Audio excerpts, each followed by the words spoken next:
दोस्तों अभी कुछ दिन पहले ही मैंने हमारी दुनिया के एक मशहूर मुस्लिम देश नाइजर के ऊपर एक वीडियो बनाया था जिसमें मैंने आपको बताया था कि किस तरह से वहाँ की फ़ौज ने अचानक से वहाँ की हुकूमत का तख्ता पलट करके उस देश की बागडोर को पूरी तरह से अपने हाथों में ले लिया है, जिसके बाद फ्रांस और अमेरिका जैसे देश गुस्से से पागल हो गए थे और धीरे धीरे हालात ऐसे बन गए थे कि मैंने आप लोगों को ऑलरेडी बताया था कि हम नहीं जानते कि इस तख्ता पलट की वजह से न जाने कब हमारी दुनिया एक और नई जंग का शिकार हो जाए। और तब से लेकर आज तक लगातार के जब 30 से 40 दिन का वक्त गुजर चुका है, बिल्कुल वैसे ही हालात बने पड़े हैं। मगर दोस्तों नाइजर से जुड़ा ये मामला अभी ठंडा भी नहीं पड़ पाया था कि उससे पहले ही नाइजर के ही पड़ोस में मौजूद एक और देश कि जिसको गैबोन के नाम से जाना जाता है, उसमें भी फौज की तरफ से हुकूमत के तख्ता पलट की खबर ने पूरी दुनिया में अफरा तफरी का माहौल बना दिया है। हाँ दोस्तों, आप लोग बिल्कुल सही सुन रहे हैं, एक और अफ्रीकी कंट्री तख्ता पलट का शिकार हो चुकी है।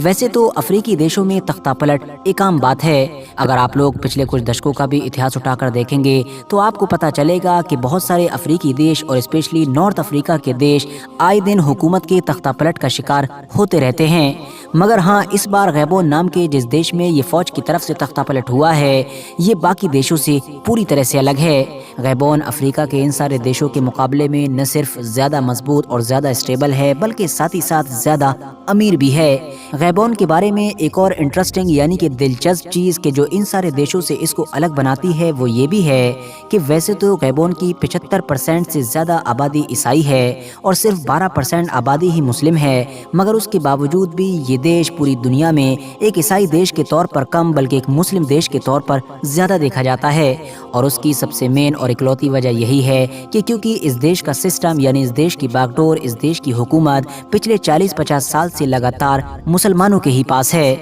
इतना ही नहीं, 75% से भी ज़्यादा ईसाई पॉपुलेशन रखने के बावजूद भी गैबोन नाम का ये देश मुसलमानों की जो सबसे बड़ी संस्था यानी कि जो सबसे बड़ी ऑर्गेनाइजेशन है कि जिसको OIC के नाम से जाना जाता है, ये देश उसका भी मेंबर है। फिलहाल दोस्तों अभी 2-3 दिन पहले ही यानी कि 23 अगस्त सन 2023 के दिन इस देश की किस्मत और इस देश का इतिहास पूरी तरह से उस वक्त बदल गया कि जब अचानक से एक फिल्मी अंदाज में इस देश के कुछ फौजी अधिकारियों ने टीवी पर आकर एक बड़ी अनाउंसमेंट की, जिसमें उन्होंने बताया कि इस देश का सिस्टम अब पूरी तरह से बदल चुका है। हमने हुकूमत को ख़त्म कर दिया है, देश की बागडोर को अपने हाथों में ले लिया है, सारी सरकारी संस्थानों को भी भंग कर दिया गया है और इस देश के जो ज़मीनी और आसमानी बॉर्डर्स हैं उनको भी पूरी तरह से बंद कर दिया गया है। अगर आसान शब्दों में मैं आप लोगों को समझाऊं तो ये समझिए कि ये फौज की तरफ से हुकूमत के तख्ता पलट का ऐलान था। मगर दोस्तों अब सवाल यही है कि आखिर गैबोन में फौज की तरफ से ये तख्ता पलट किसके इशारों पर हुआ है? मतलब इस तख्ता पलट की वजह से हमारी दुनिया में कौन कौन खुश है और कौन कौन दुखी है?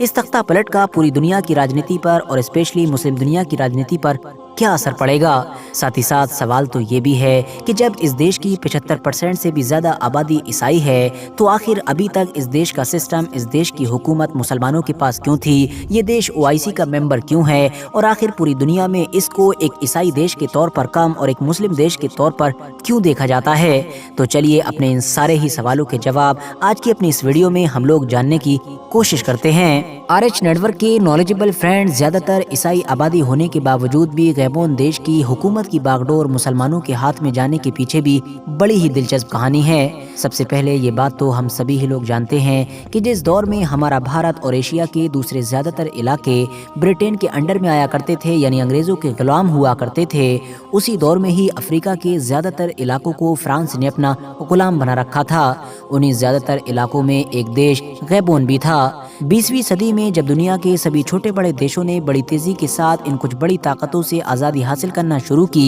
तो फिर 1960 में फाइनली गैबोन भी फ्रांस से आज़ादी हासिल करने में कामयाब हो गया था। 1960 और 61 के दौर में जब पहली बार यहाँ पर राष्ट्रपति के इलेक्शन हुए तो उसमें लियोन एम्बा यहाँ के पहले राष्ट्रपति बने। ऐसा माना जाता है कि लियोन एम्बा अल्बर्ट बर्नार्ड नाम के एक इंसान को बहुत ज़्यादा पसंद किया करते थे और उससे बहुत ज़्यादा प्रभावित थे। इसीलिए जब वो खुद राष्ट्रपति बने तो उन्होंने इस इंसान को उपराष्ट्रपति बनाया। 1966 में जब इस देश के पहले राष्ट्रपति यानी कि लियोन एम्बा की मौत हुई तो उसके बाद अल्बर्ट बर्नार्ड ने यहाँ पर इलेक्शन जीता और फिर इलेक्शन जीतकर वो इस देश के दूसरे राष्ट्रपति बने। अल्बर्ट बर्नार्ड के बारे में ये माना जाता है कि वो अरब देशों के काफ़ी करीब थे और साथ ही साथ वो इस्लाम से भी काफ़ी प्रभावित थे। वो अक्सर सऊदी अरबिया, जॉर्डन, इजिप्ट और इस तरह के दूसरे अरब इलाकों का दौरा करते रहते थे। इसी तरह का ही एक दौरा उन्होंने 1973 में लीबिया का किया था और यही वो दौरा था कि जिसने न सिर्फ उनकी खुद की किस्मत को बल्कि गैबोन नाम के इस देश के इतिहास को भी पूरी तरह से बदल कर रख दिया था, क्योंकि इसी दौरे में ही फाइनली उन्होंने इस्लाम अपनाने का फैसला किया था। इन्होंने न सिर्फ इस्लाम अपनाया बल्कि बाद में अपना नाम बदलकर भी अल्बर्ट बर्नार्ड से हाजी उमर बोंगो कर लिया था और इस तरह से अब गैबोन नाम के इस देश की हुकूमत और इस देश का सिस्टम ऑटोमेटिकली एक मुस्लिम फैमिली के पास पहुंच चुका था। फिलहाल गैबोन पर एक लंबे वक्त तक राज करने के बाद सन 2009 में उमर बोंगो की मौत हो गई थी और उसके बाद उनकी ये गद्दी उनके बेटे अली बोंगो के पास आई। अली बोंगो वैसे तो बहुत ज़्यादा पढ़े लिखे और काबिल इंसान हैं और हो सकता है कि उन्होंने बहुत सारे फील्ड्स में अच्छा भी किया हो, मगर हाँ इस बात में कोई शक नहीं है कि वो राजनीतिक तौर पर अपने फादर जैसे यानी कि अपने वालिद जैसे बिल्कुल भी साबित नहीं हुए। नाकामियों के अलावा वक्त वक्त पर उनके ऊपर अय्याशियों जैसी चीज़ों के भी आरोप लगते रहे हैं। उनके बारे में अक्सर यह अफवाहें उड़ा करती थीं कि वो अय्याश पार्टियां करते हैं, अलग अलग औरतों के साथ रिश्ते बनाते हैं। इतना ही नहीं, इन सारी चीज़ों की वजह से उनका नाम तक बदलकर प्ले बॉय प्रिंस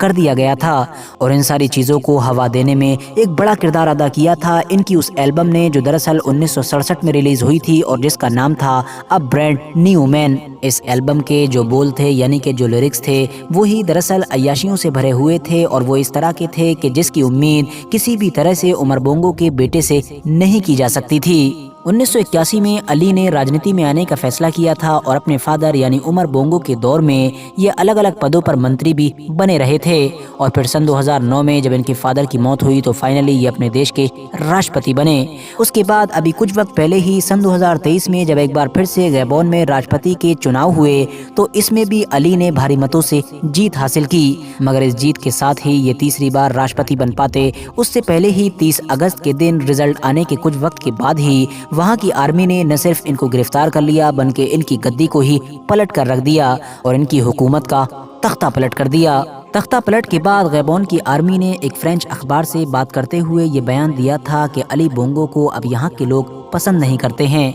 वो काफ़ी बीमार भी चल रहे हैं और ये बात सभी लोग जानते हैं मगर कोई भी इस बात की जिम्मेदारी नहीं लेना चाहता है। उनके पास थर्ड टर्म लेने का यानी कि तीसरी बार राष्ट्रपति बनने का अधिकार नहीं था, संविधान का उल्लंघन हुआ है। इलेक्शन भी सही तरीके से नहीं हुए हैं क्योंकि इलेक्शन में भी धांधली की गई है, इसीलिए इन सारी ही चीज़ों को सुधारने का जिम्मा हम लोगों ने यानी कि आर्मी ने लिया है। फिलहाल अब अगर बात कर लें वर्ल्ड रिएक्शन की तो सबसे पहले तो AU यानी कि अफ्रीकन यूनियन ने इस तख्ता पलट पर एक इमरजेंसी मीटिंग बुलाई और इसमें इस तख्ता पलट की कड़ी से कड़ी निंदा की। साथ ही साथ UN ने भी इस तख्ता पलट की न सिर्फ कड़ी से कड़ी निंदा की है बल्कि शांति बरतने की भी अपील की है। दूसरी तरफ अमेरिका ने इस तख्ता पलट को न सिर्फ पूरी तरह से गलत बताया है बल्कि साथ ही साथ ये भी कहा है कि हम गैबोन के आम लोगों के साथ खड़े हैं। इतना ही नहीं, गैबोन में जो अमेरिकी नागरिक मौजूद हैं उनको भी जल्द से जल्द वहां से निकालने की बात की है। मगर दोस्तों, इन तमाम देशों और इन तमाम ऑर्गेनाइजेशन से अलग हटकर दुनिया का वो एक देश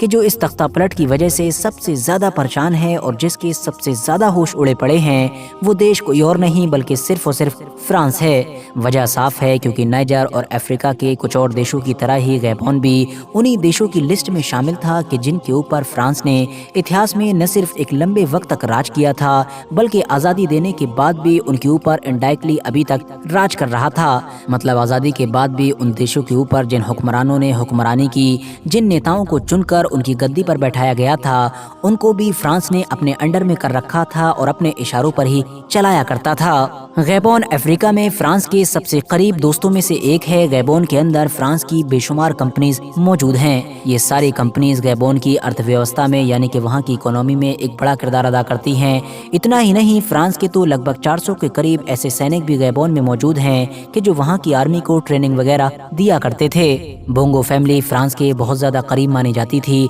इसीलिए इस तख्ता पलट की वजह से फ्रांस को बहुत बड़ा झटका लगा है। गैबोन में बोंगो फैमिली की पिछले कुछ वक्त से लगातार बड़ी तेज़ी के साथ जो पॉपुलैरिटी घट रही थी, उसकी बहुत सारी वजहों में से एक वजह यह भी थी कि उनके ऊपर भ्रष्टाचार, वंशवाद और इस तरह के बहुत सारे इल्ज़ामों के साथ साथ ये इल्ज़ाम भी लगा था कि देश के जितने भी नेचुरल रिसोर्सेज हैं, यानी कि जो कुदरती ख़जाने हैं जो ज़मीन के नीचे से निकलते हैं, उन सब को बेचकर अली बोंगो या तो अपनी तिजोरी भर लेते हैं या फिर फ्रांस और इस तरह के कुछ दूसरे वेस्टर्न देशों की तिजोरी को भर देते हैं। यही वजह है कि 30 अगस्त के दिन जब गैबोन की आर्मी ने वहाँ की हुकूमत का तख्ता पलट किया तो बिल्कुल उसी तरह का ही मंजर देखने को मिला कि जिस तरह का मंजर नाइजर में देखने को मिला था। मतलब वहाँ की जो आम पब्लिक थी वो आर्मी का विरोध करने की बजाय उनकी सपोर्ट में ही झंडे लेकर निकल गई थी। इसका सीधा सा मतलब ये था कि वहाँ की एक बड़ी आबादी अपनी हुकूमत से काफ़ी नफरत कर रही थी। फ्रांस के लिए पिछले 1 से 1.5 महीने के अंदर ही ये दूसरा झटका है। अभी 1 से 1.5 महीना पहले ही नाइजर में भी तख्ता पलट हुआ था और उसमें फ्रांस का बड़ा नुकसान हुआ था। वहाँ पर शुरू में फ्रांस ये महसूस कर रहा था कि शायद वो ताकत और धमकी के बलबूते पर अपनी हुकूमत को एक बार फिर से वापस ले आएगा, मगर ऐसा हो ना सका। अब तो हालात ऐसे बन चुके हैं कि जहाँ एक तरफ फ्रांस नाइजर में अपनी एम्बेसी खाली करने के लिए तैयार नहीं है, वहीं दूसरी तरफ वहाँ की आर्मी हर हालत में फ्रांस की एम्बेसी खाली कराना चाहती है। बल्कि अब तो उसने ये धमकी देना भी शुरू कर दी है कि अगर फ्रांस ऐसे नहीं मानेगा तो हम धक्के मारकर उनके डिप्लोमेट्स को अपने देश से बाहर निकाल देंगे, यानी पुलिस वगैरह का इस्तेमाल करके ही उनकी एम्बेसी को खाली करा डालेंगे। फ्रांस के लिए नाइजर में ये हालात किसी डरावने ख्वाब से कम नहीं हैं, क्योंकि उसने कभी भी नहीं सोचा था कि नाइजर में उसके साथ ऐसा हो सकता है। हालांकि दोस्तों, नाइजर और गैबोन ये कोई नया मामला नहीं है, बल्कि ये सिलसिला तो अफ्रीका में सन 2020 में माली से शुरू हुआ था और तब से लेकर लगातार अब तक 8 ऐसे देशों में हुकूमत का तख्ता पलट हो चुका है कि जहां की हुकूमत फ्रांस के सपोर्ट से या फिर फ्रांस के अंडर ही में काम किया करती थी। यानी ये कहिए कि जिन देशों को एक लंबे वक्त पहले ही फ्रांस आज़ाद करने के बावजूद भी इनडायरेक्टली उनके ऊपर हुकूमतें कर रहा था। फिलहाल दोस्तों, मैं उम्मीद करता हूँ कि मेरी आज की इस वीडियो की मदद से आप लोग गैबोन के इस पूरे मैटर को आसानी के साथ समझने में कामयाब हो गए होंगे। आज की अपनी वीडियो को हम यहीं पर ख़त्म करते हैं। वीडियो पसंद आने पर न सिर्फ वीडियो को लाइक करें बल्कि अपने फ्रेंड्स के साथ भी ज़रूर शेयर करें और इसी तरह की नॉलेजेबल और हिस्टोरिकल वीडियोज़ हमेशा देखने के लिए हमारे चैनल को सब्सक्राइब करने के साथ साथ बेल आइकन को भी ज़रूर प्रेस करें।